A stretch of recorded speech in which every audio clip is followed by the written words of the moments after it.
Welcome, everyone in the United States, Canada, and around the world to another episode of It's a Wrap with Rap, the podcast of overcomers and useful information to better our daily life and mental spirit. I am your host, Ron Rapaport. I would like to thank all of our great listeners, viewers, supporters, and sponsors for making this podcast such a success. The podcast is being heard on all major platforms and the podcast website it's a wrap with rap.com where you can find all the episodes, previews of future episodes, and great products and services offered from our sponsors. The podcast can also be viewed on our YouTube channel. It's a wrap with Rap, the podcast uncut. My guest today is Brian Hite. Brian Hite PhD is an author, keynote speaker, performance and leadership consultant, stuntman, and stunt coordinator. Brian masterfully blends high-octane stunt work with intellectual rigor and the transformative power of sport performance psychology, boasting over 100 film and TV credits, including a prestigious Screen Actor Guild Award. Brian brings a rich tapestry of experiences to every new endeavor. Holding a master's in sports psychology, a PhD in organizational psychology, and certified as a mental performance consultant, Brian is a recognized authority on human potential. His expertise is highly sought after by a wide variety of people, ranging from the U.S. military to his doctoral students at Grand Canyon University. As the founder of Brian Hite Global, Begin Again Performance Psychology, and co host of the podcast Poking Holes in Blinders, Brian captivates audiences with electrifying storytelling and actionable insights. His keynote addresses transcend industries, offering fresh perspectives on resilience, performing under pressure, risk-taking, and developing and maintaining motivation even under the most challenging times. His infectious passion inspires others to embrace the unknown and push beyond limits. A published author, his book, Begin Again, utilized the wisdom of Eastern and Western ideologies to achieve your full potential, blends ancient wisdom with modern practicality, while his book, The Change, Volume 21, details Brian's approach to resilience and the importance of awareness, acceptance, and action. In a world requiring physical and mental resilience, Brian Hite stands as a beacon of inspiration, reminding us that our overall well-being emerges from embracing life's journey with courage and curiosity. Welcome, Brian, to the podcast. Thank you so much for having me. Well, it's a pleasure. Tell us how early in your life you were involved in the athletic and performance arena, and currently, are you still involved in it? Well, that's an interesting question. That's probably a better question for my parents because I think I've been physically active in many, many ways, uh, unofficially as much as officially. I played my first sport at 7. That was soccer. That's when I actually got involved in official organized athletics and then moved from soccer. Well, I didn't move from, I added baseball to the list. So I was playing soccer and baseball. Took a little turn with wrestling for a little bit. That didn't take. Basketball, I tried for a season. That didn't take either, but soccer and baseball did. And I played both through all the way through high school and really enjoyed that. I wanted to play football, but my mom would not let me play football. She was afraid I was going to get hurt. Yeah, So, a lot of which, mothers are. I can relate to that. well, I'll tell you, and at the time I was pretty upset about it. But now with all the research coming out with CTE and the head injuries and Yeah. and just the damage that can happen from that repetitive head trauma, it's I actually I have to thank her. I have to say, all right, mom, you were right. I was wrong on this one. Yeah, no football, but being a stuntman, no problem. Well, there it is. It's you got to get the hits somewhere. Yeah. But yeah, so I've been involved in athletics from since I was 7. In terms of official college, I didn't play anything, but I did.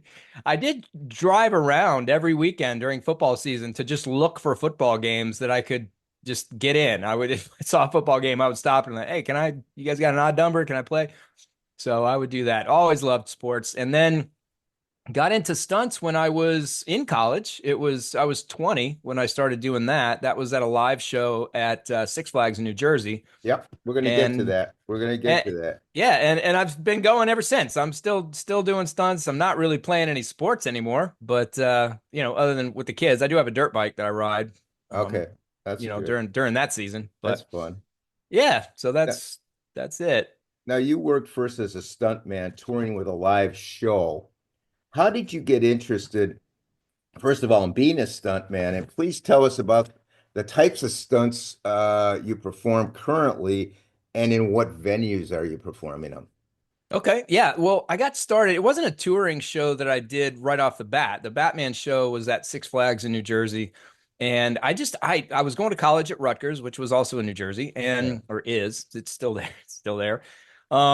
And then I had a company manager of the Batman show. He was a friend of mine from earlier on, different things in Nashville.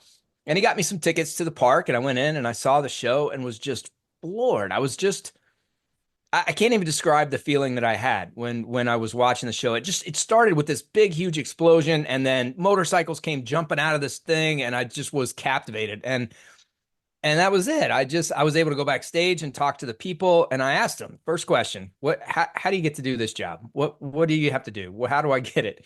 Did you say to And yourself as a kid, when you saw that, did you say to yourself in your mind, I can do that? Yeah. It looked like so much fun to me what they were doing.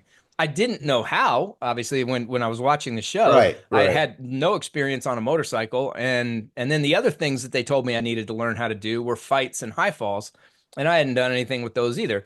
But one of the guys from the show trained me in fights and high falls, and I bought a dirt bike and just started practicing. Went to the audition, got the job, and did that the next summer and then the summer after that, and then moved to LA.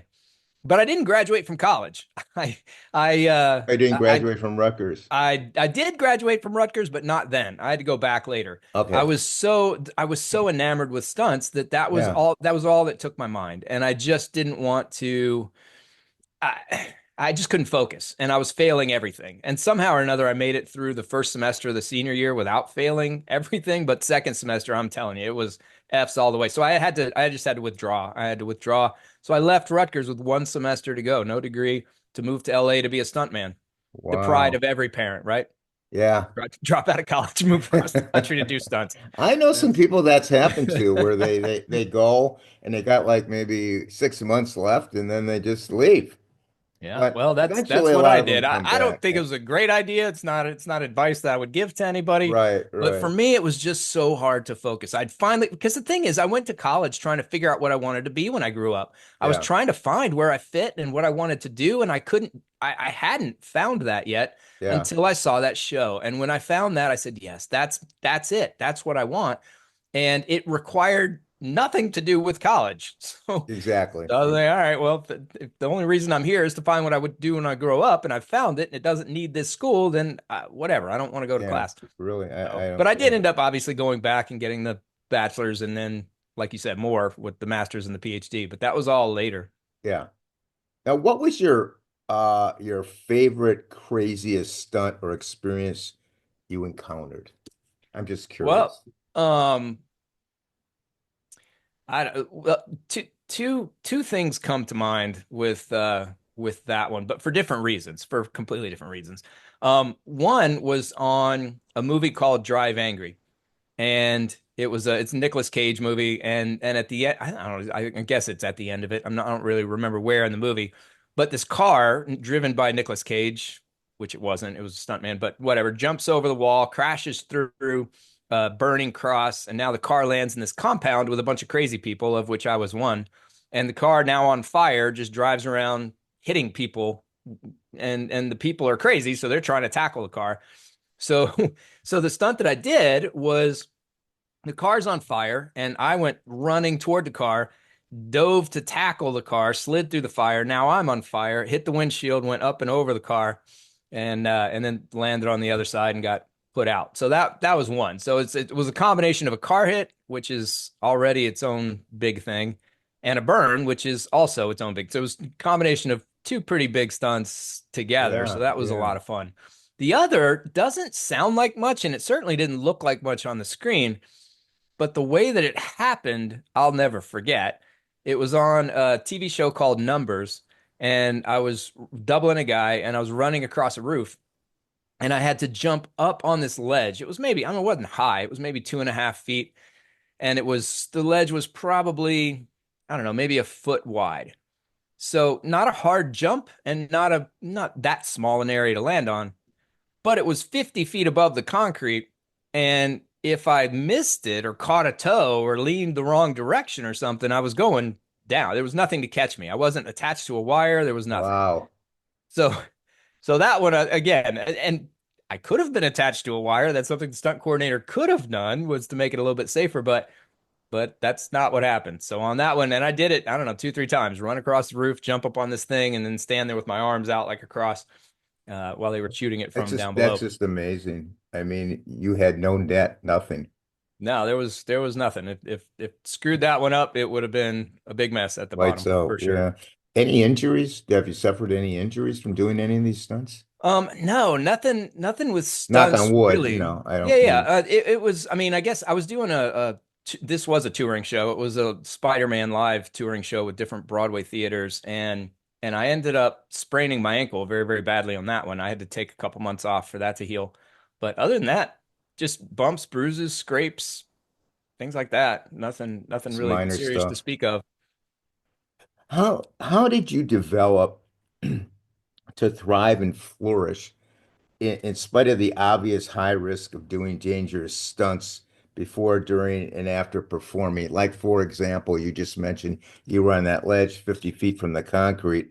Obviously, if you would have, something would have happened bad, you weren't going to make it. I mean, 50 feet on No. the concrete is not going to, you're not coming out of that. But, but how do you get your mind to just do what you got to do, knowing that there is that big risk? Yeah, that is an interesting question. And for most of my career, I didn't really have a systematic way of doing that. I do now, and it's something that I train athletes to do, and I train business people to do. It's a Right. Right. four-phased approach to performance, Right. but that was kind of developed and figured out over time. I guess the easiest way to describe it is the stuff requires such intense focus Yeah. and attention that and it was just fun. And I think that really helped. The fact that I Yeah. really enjoyed it. I enjoyed the challenge. I enjoyed I enjoyed all of it and still do. I still do. I Yeah. still enjoy all of it. And that joy helped bring me into the moment and allowed me to stay in the moment. And in other words, stay focused on the things I needed to do in order to succeed rather than what you're talking about, which is, wow, if I screw this up, I'm going to end up a grease mark on the concrete down below. So you're focusing on that. Now you got all kinds of nervousness, anxiety, stress. Your attention's not at all where it needs to be, and that's Right. bad. But for me, I believed I could do the stunts. I believed I could do them well, and I looked forward to that challenge. I looked forward to the opportunity every single time I got it. And I think that approach, that attitude that I Yeah. was able to take, I think that's what kept me going in the early parts of my career. Now, as I progressed 5, 10, 15 years in, I started to think through, well, Yeah. what am I doing? I mean, how is this Yeah. how is this process working? And especially and then it really came to fruition when I started working with the military as a sport performance psychology consultant, because we were thinking about, okay, so how do we train this to them? Like, here's what I did. Let me just talk through my experience with you guys. It was some colleagues and I sitting around, and we Right. talked through it, and we came up with this four-phased approach. And it got published in a sports psychology journal back in, I don't know, 2010, 2011. But that approach emerged from the musings and just the analysis of how I approached those stunts throughout the years. And really it did. It's about maintaining the right energy activation level, being aware of where your attention is and where it needs to be, being able to recover from distractions, being able to regulate, manage emotions, Right. all of those things. And so again, it early on, I don't know. I was just kind of I think figuring out. early on, it sounds like you were kind of just winging it. Yeah, well, and again, I think that it was that joy, that Yeah. pleasure that I mean, Did you get when a we're in the zone, if did you get an adrenaline rush out of that? yeah, there's an adrenaline rush, and but it's but you but you have to manage it. There's for example, there's a right amount of energy activation for any given performance that we're doing. Right. And if we're talking about a stunt, if it's a fight scene, maybe it's a little bit lower energy activation level because there are a lot of movements, a lot of like tighter muscle movements that are required. Whereas falling down the stairs, for example, maybe that's higher level of energy activation because I mean, you're just going to hit and you need to pump up or at least I do. And that's the thing is that energy activation level is unique to each of us. So if you and I are about to do the exact same thing, you may have one level of energy activation at which you perform very well, and I have a different one. And that's okay. Whatever's right for us is right, but we have to know what that right energy activation level is, and we have to know how to get to it and stay there. And that's really where the trick is because as you do, you're in this situation. The stakes are high, Right. not even just the physical stakes, although that can be the case sometimes, but there's a lot of money at stake. If you're working on a film set, I mean, there are things blowing up and cars wrecking and motorcycles Oh yeah. smashing. All this stuff costs a bunch of money and you get to do it once, usually, because everything's Yeah. blown up and smashed. Right. So you screw it up, you're really, and I've done that, by the way. I was on Hawaii 5 and we were doing a final rehearsal for this motorcycle stunt where I was on action. I was crashing through some doors of this building. I started inside the building, crashed through the doors, rode down some steps, came across the sidewalk, and then out in the street. And then they shot a gun and some pyro went off on the back of the motorcycle, and I slid and wrecked. Well, while we were rehearsing that, the final rehearsal, I wrecked, but I did not wreck the way I was supposed to wreck, and I wasn't supposed to wreck at all because it was rehearsal. And I broke the motorcycle to the point where they couldn't do the shot. This was on a Friday. They had to bring everybody back the next day. They had to buy a new motorcycle, paint it to look like the first motorcycle, and bring the entire crew back for me, for my screw up that I had. So I cost that production a bunch of money. They were not happy with me. So it happens, mistakes occur. Right. But even Right. then, I mean, so I'm back on this. That was one of the most challenging moments that I had because I did screw up the first time. Everybody knew it. I had to get back on the motorcycle. I was it. I was the thing happening in that shot. Jennifer Lee, a podcast supporter of ours, has just had her book, Why I Survived, released. The book is a story and memoir of dealing with dating abuse, armed robbery, and abduction and other forms of trauma. The book is dedicated to what is inside all of us: resilience, strength, courage, hope, perseverance, and love.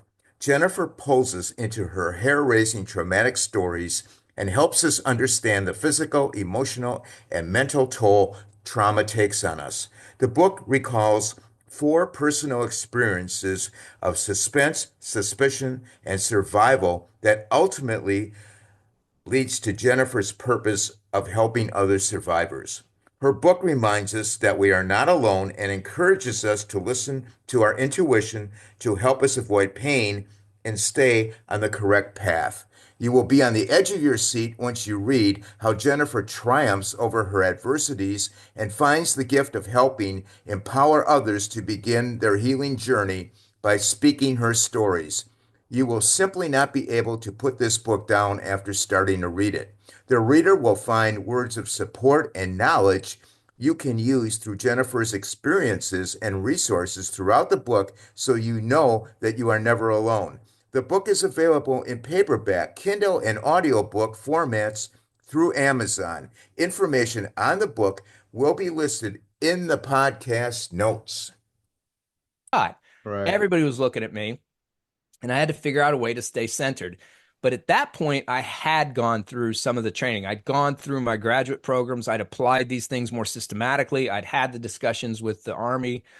So I had some tools that I could lean on in those moments, in that moment in particular, to keep my attention where it needed to be. And the gag, it went great. The stunt went exactly the way it was supposed to. The producer, who was ready to throw me off a roof the day before, was very happy, came over, shook my hand. So, it turned out okay. Yeah. But yeah, that right amount of energy activation is important because that adrenaline rush can take over and it can skew our attention and it can screw up our physiology. If we need to be able to move our bodies, you can't do it. How So did you you got to be able to control it. how did you become or develop a passion for performance or sports psychology? And who exactly do you mentor? As I have read, you have worked with the military. Tell us about that. Um, well, my beginning with sports psychology came when I was coaching gymnastics. So when I first started doing stunts, one of the things that I did to make a little bit extra money and to have a free place to train was coach kids in a gymnastics gym.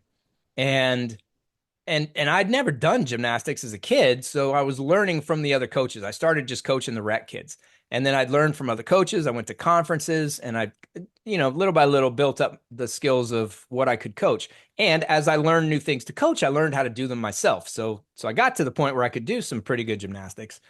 And and while at one point during that, I was coaching a team. I was coaching girls. They were level 5, 6 girls, and I was coaching primarily bars and vault. And I'd go to meets with them and I'd watch these girls at practice and they'd be able to do the things. They were physically capable of doing the skills. But then when I would get to the meet, some of them would go over and above. Some of them would just, I mean, they would just lock in and they would hit the routines in a way that I'd never seen at practice. And others who hit the routines regularly in practice would fall. They'd be all over the place. And there was no other reason for it, no other thing that I could think of other than just their minds. So I started reading about sports psychology and just became fascinated with that subject. And I just thought, all right, well, this is really cool. I want to learn more. And so that's why I Yeah. started the master's program and then continued on with a doctoral program in organizational psychology, which is essentially performance psychology for businesses. It's the same thing. Just how do you get people to be at their best consistently? Okay. And but I never expected to work in those fields. I was a stuntman. That's what I did. That's what I Yeah. expected to do for the rest of Yeah. my life. But life does what it does, and I got married, and that came with a stepdaughter. And stunts it's volatile, it's uncertain. You never know when you're going to work or how much money you're going to make, and that made me nervous. So that's when I started looking for a full-time job, and that's when I started working for the Army up at Fort Lewis in Washington.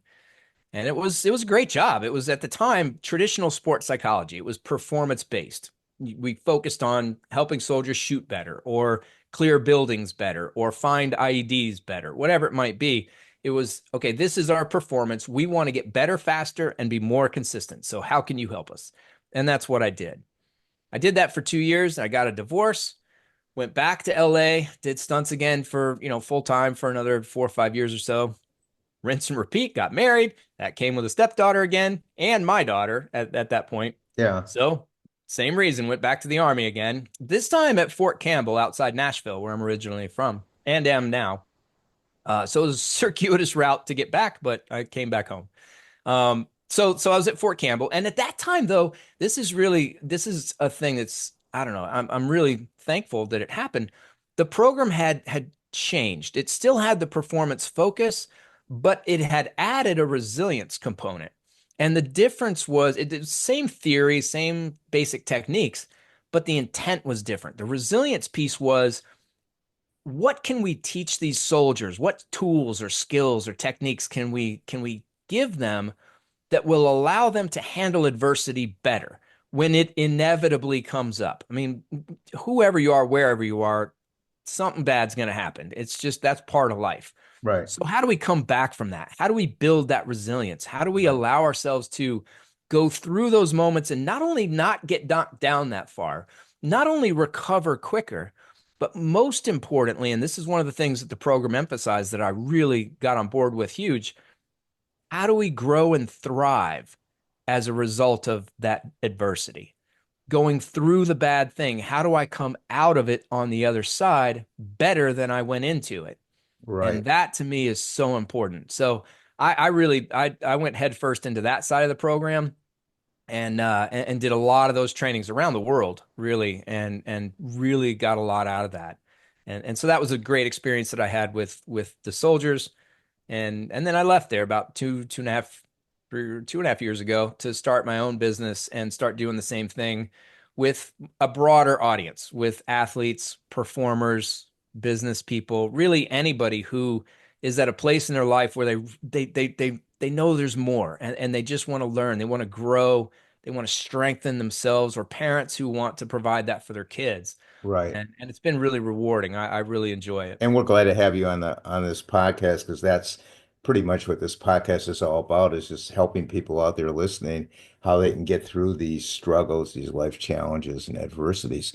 Now you create your own business, Brian Hite Global, uh, Begin Again Performance Psychology. That I believe is the name of the business, correct? Yeah, there are two. I have Begin Again Performance Psychology is what I created when I first left the Army, and it's Uh, still there. And there's a focus on sport performance psychology, not necessarily traditionally, but it's really toward that population. Brian Hite Global is a larger effort that I've just started putting together this year that does more speaking engagements.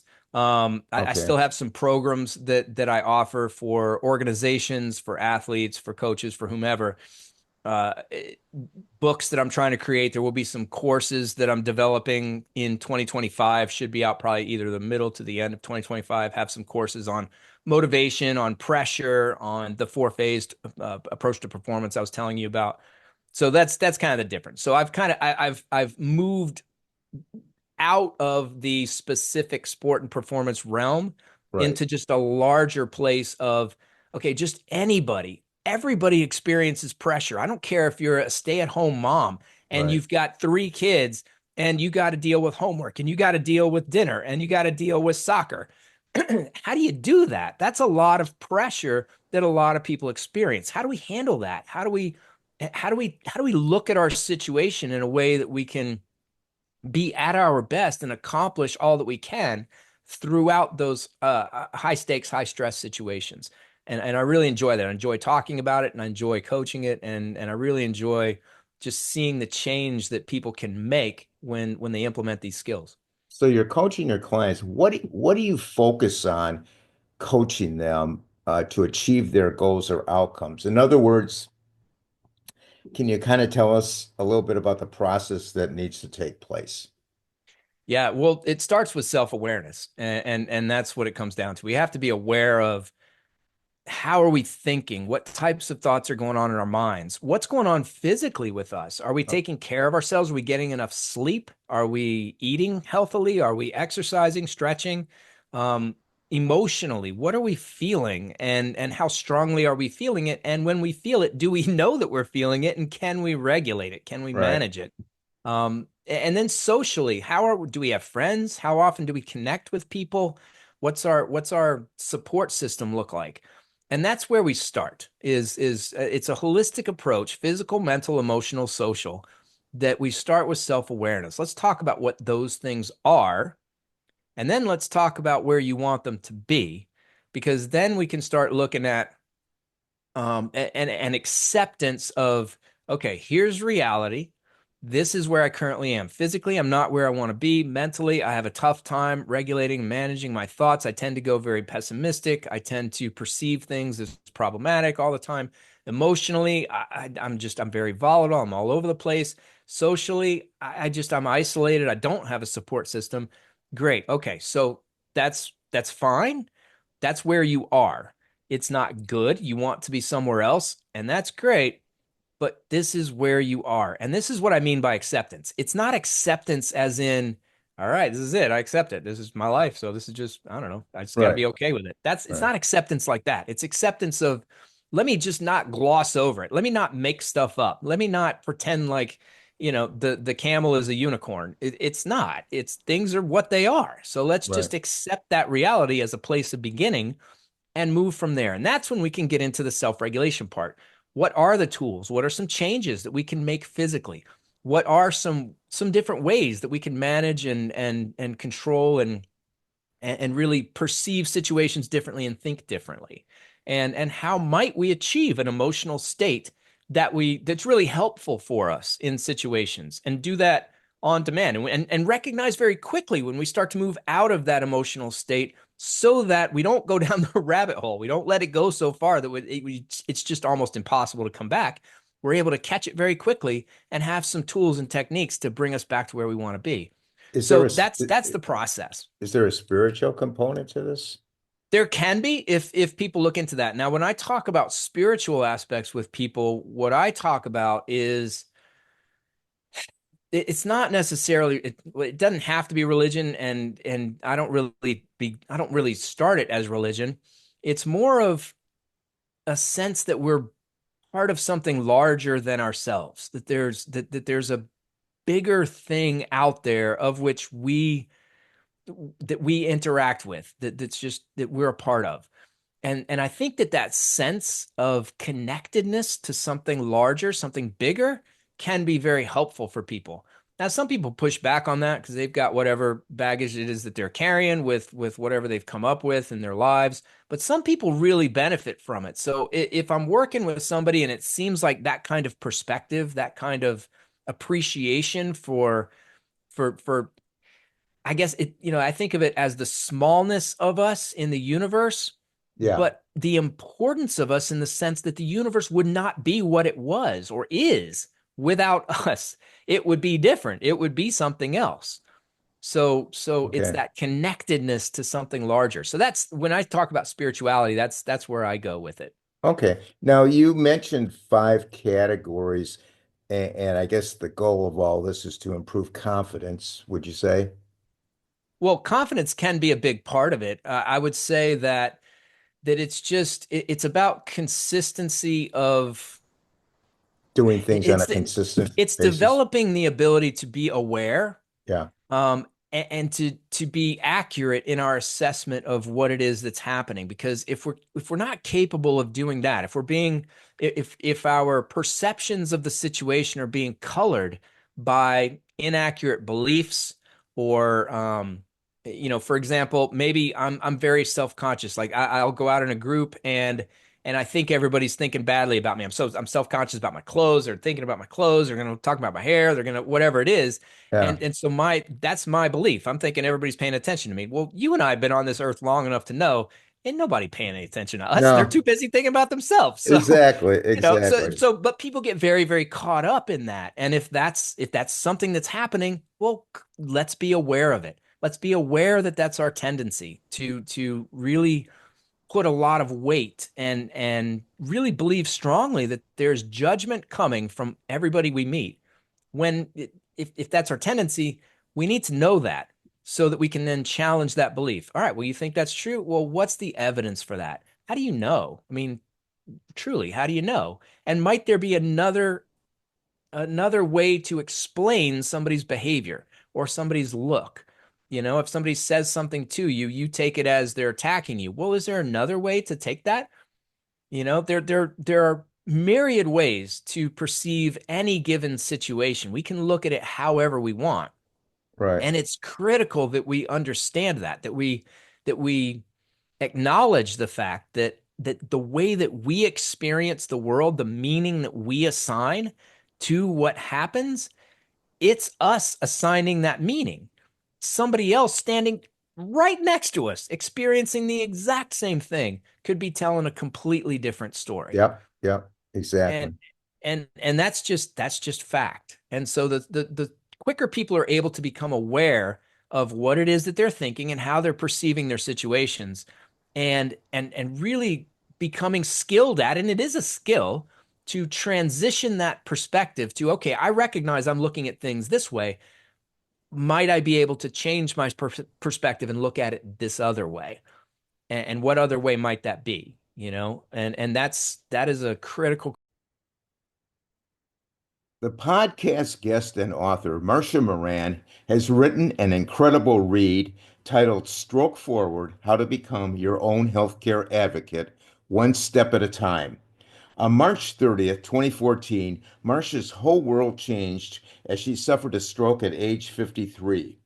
If you are someone who is a patient with a serious brain injury looking for hope and insights into ways to keep moving forward, or a family member or friend who has been thrust into the role of guarding over someone with a brain injury, you will discover that you are not alone in your quest to be the best caregiver you can be.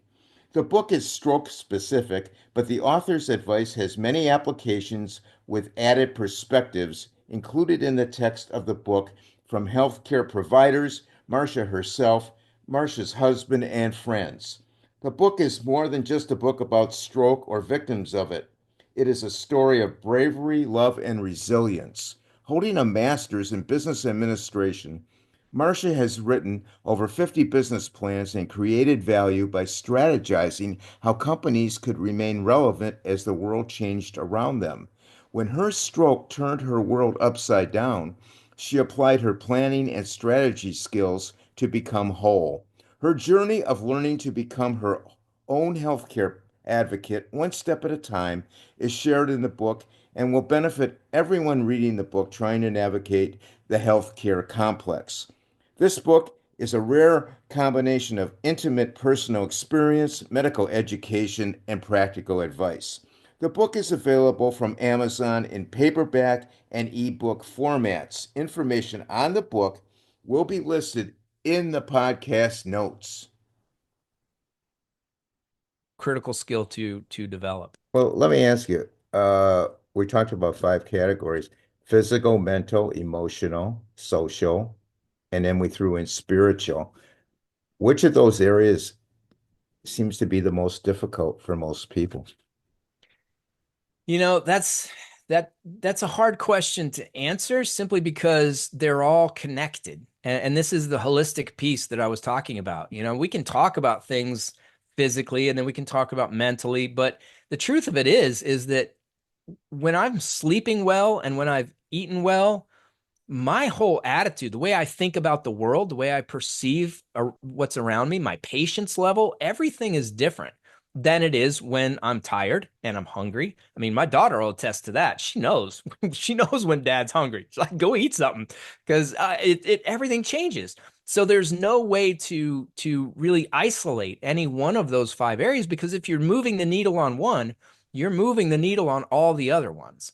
So it's really important to recognize that holistic synergistic connection among those five areas if we're really going to try to move forward and be at our best. Now, Brian, you wrote the book Begin Again, utilize the wisdom of Eastern and Western ideologies to achieve your full potential. Can you tell us a little bit about the book and how it is to be utilized, and will there be a sequel to it? Well, that's interesting because it really does fit in with what your podcast is about. That book was written at most of it at a really, really tough time in my life. It was after my second divorce. I was dealing with some alcohol problems. It was a tough time at work. I thought that I should move, but I was scared to move because I had my daughter and so financial things. It was a really, really rough time for me. And one of the strategies that pulled me out of that, I think it played a huge role, was every morning I would get up and I would read. And I had a stack of probably five or six books. And they were books that were wisdom books. So I had, for example, Marcus Aurelius's Meditations, and I had a full collection of Seneca, and I had The Daily Stoic by Ryan Holiday. He's still alive today. He's not 2,000 years old like the other two I was just saying. I had the Bhagavad Gita and the Upanishads. It was just all these different books that that gave me some wisdom, that gave me a different perspective. And I would just read a little bit from each day. And as I was reading, I had some sticky notes. I had a pad of sticky notes next to me. And if something stuck out at me, if it really hit home, if it really connected with something happening in my life, I wrote it down on the sticky note and what that was, and just a couple little bullets with it. Well, after a while, I had a bunch of these sticky notes and I sat down to write. And each of those essays in that book came from one of those sticky notes. Every single one of them. There are 183 essays. They're very short. They're only about a 2-minute read. Each of those essays is it started as a sticky note that was that I wrote while reading this stuff during this tough time in my life. And the essays are structured as just here's a problem that many of us tend to encounter. Here's some information about it that's probably pretty good to know. And here's some actions that you can take, some things you can do out in your world today that you'll probably benefit from. And that's the structure of each of the essays. There are 183 because there are 366, at least on leap year, days in the year. So the design is for people to read one of the essays, go try it out for not 1 but 2 days, because they take practice. These skills, these things to implement in our lives, uh, they take practice. And Right. there are neurological reasons for that, neuroplasticity, and how the brain is wired and how habits are formed and all of that. And we can get into that if you want to. But the bottom line is that we've developed it, just like behavioral habits, we develop thinking habits, and we develop perceptual habits. For example, if you're not happy with your job, you can drive into the parking lot, or even when you get close to your job and you start noticing this change inside your body or inside your emotional state, or where your mind tends to go in terms of pessimism and so forth. And the opposite's true when you're going somewhere that you really like and that you really enjoy. You'll see that too. And there's a habit that forms. Those habits are very hard to break. Well, I don't want to say that. They just take time to break. They're simple to break, and that we just need to be consistent in how we approach things and the awareness that we have and the changes we adopt. But it takes time. So the idea, read the essay, try it out for a couple of days, and then do the next one. And they're on several different subjects. So they're not like, if anybody's familiar with Ryan Holiday's book, The Daily Stoic, each month has a theme. Like everything is about this one thing. And then the next month it's about that. I've mixed them up. And there's a reason for that too. There's a thing called block learning, and then there's interleaving.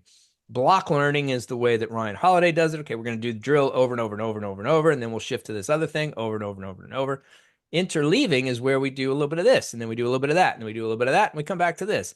And the research on learning shows that the interleaving tends to be more effective. So there's a method to the madness, but at the end of the day, there are 183 essays. If you read the title and it seems like something you might like, read it. And read 5 or 6 of them if you want to, whatever, dude, however it is. But just like that book, that's where it came from. And so it does mean a lot to me. And there may be a sequel. I mean, I still write it because, again, it's more personal work than it is I'm trying to put something out to the world.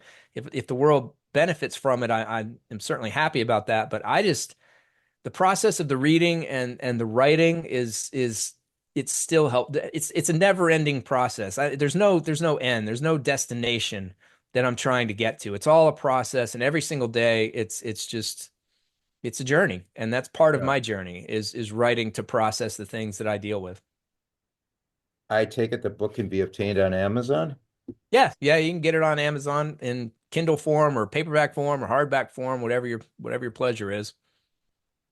So you alluded to the fact that you had your share of personal challenges, 2 divorces, being a single parent, a problem with alcohol, several moves and career changes. What do you attribute your ability to come back from those challenges? Um, well, I'm gonna couch it in theoretical terms first, and then I'll talk about my specific part of that. Resilience is very much related to resources. And when I say resources, there are many, many, and we've talked about 5: physical, mental, emotional, social, spiritual. There Right. are others. Financial resources is another one. I mean, there are different types of resources, but the more resources we have available and the more proficient we are at using them, the more resilient we're going to be. It's really just a math equation. More resources, more resilient. So I had resources. I had, during each of those times, I had great friends. I had money coming in. There were some times when money was challenging, but during those particular times, I didn't really have too many money problems with that. Physically, I was a stuntman. That's how I made money. So I had to work out even though I was having these other problems. So I stayed physically fit. I had to pay attention to eating. Again, there were ups and downs with that too, depending on where my mental state was, but I never let it get too far out of control.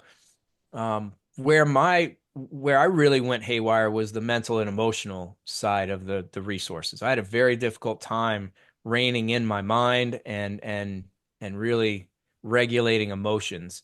So so I didn't have all the resources. It was tough, but I did at Yeah. least have enough resources where I was able to continue to come back. And part of it too was just a simple, it was, what do I want? I mean, the first time I didn't have a daughter, and it was, what do I want in my life? What do I want to achieve? And how do I want to move forward. And after that first divorce, I'd spent 2 years working with the Army. I really missed being a stuntman. I mean, I never stopped doing stunts during those 2 years, but I wasn't doing it full time. I wasn't doing it very often. And I missed my friends. I missed my crew. I missed my people, my tribe, you know? Yeah, Those are the people I grew up with.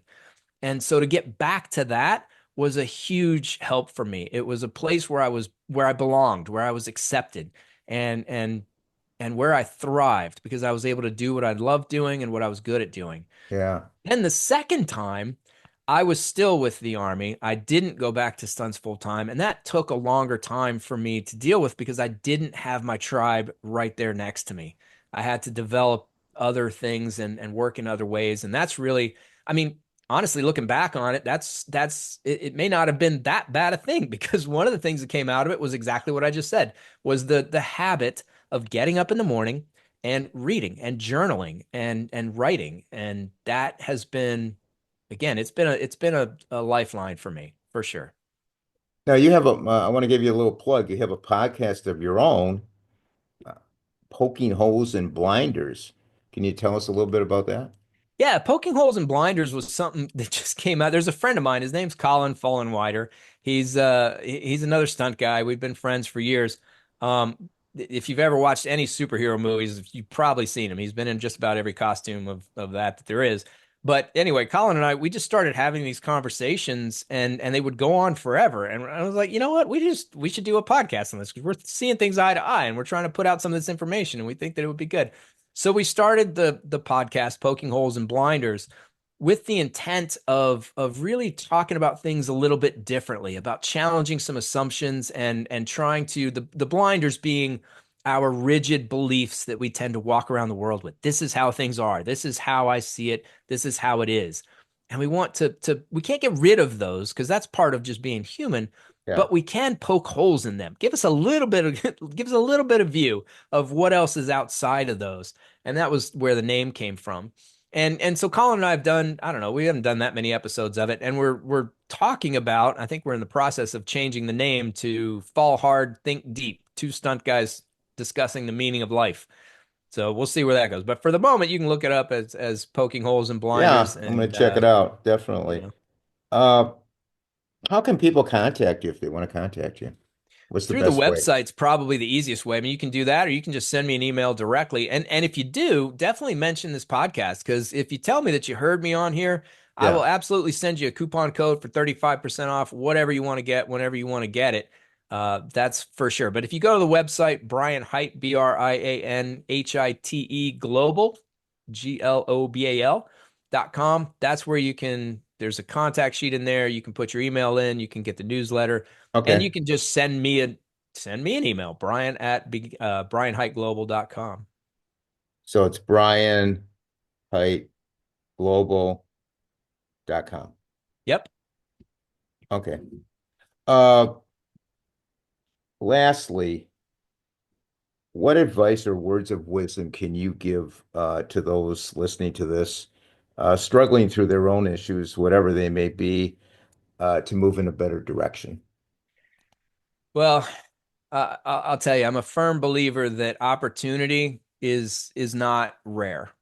It doesn't come every day necessarily, but it does come frequently. And I think we often miss it. And I think we miss it for one of three reasons. I think three things need to happen for us to really recognize and take advantage of opportunity. One is just openness, being open to the world, open to our environments, open to the possibility that things may be different and that whatever's coming into your world that day might be helpful. That openness is huge.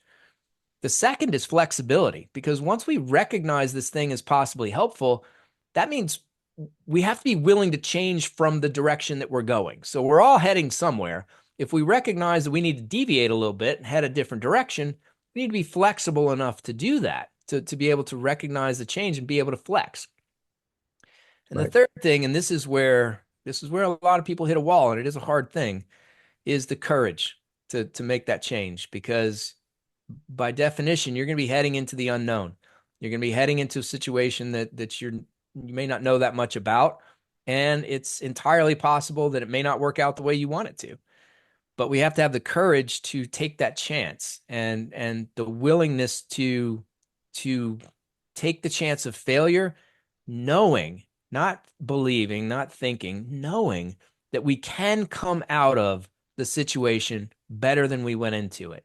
Meaning, if it works out the way we want it to, great, we're better off. But if it doesn't, the process and the journey itself gives you wisdom that you didn't have before, and that allows us to be better too. So that's it. Opportunities do come, but it requires openness to recognize them, flexibility to make the change, and courage to actually take that first step. That's awesome advice. It really is. I've just never heard it said that way. That was great. I want to thank you, Brian, for being on the podcast. It's been a pleasure talking with you. I admire your work and what you're doing, and I look forward to maybe having you back on the podcast. And I wish you all the best going forward. Oh, well, thank you so much. I've had a great time and I'm happy to come back whenever you'd like. Just reach out, give me a shout, I will. I and I will. will I will for sure come back. This has been a lot of fun. Thank you. Thank you, Brian. Comments and suggestions for the podcast, if you want to hear any topic that maybe we haven't covered so far, you can email me at itsarapwithrap@gmail.com. Our website is itsarapwithrap.com. Our Facebook group is It's a Rap with Rap. We have about 2,000 people in there. It's a private group. If you want to join, just go on Facebook and get a hold of me, and I'll invite you in. We're on Instagram. It's a Rap with Rap podcast. We're on X at Rapper, WRAPPER 130. And all the episodes are on our YouTube channel. It's a Rap with Rap, the podcast uncut. I want to thank everyone for listening. Please stay safe. And for now, it's a wrap.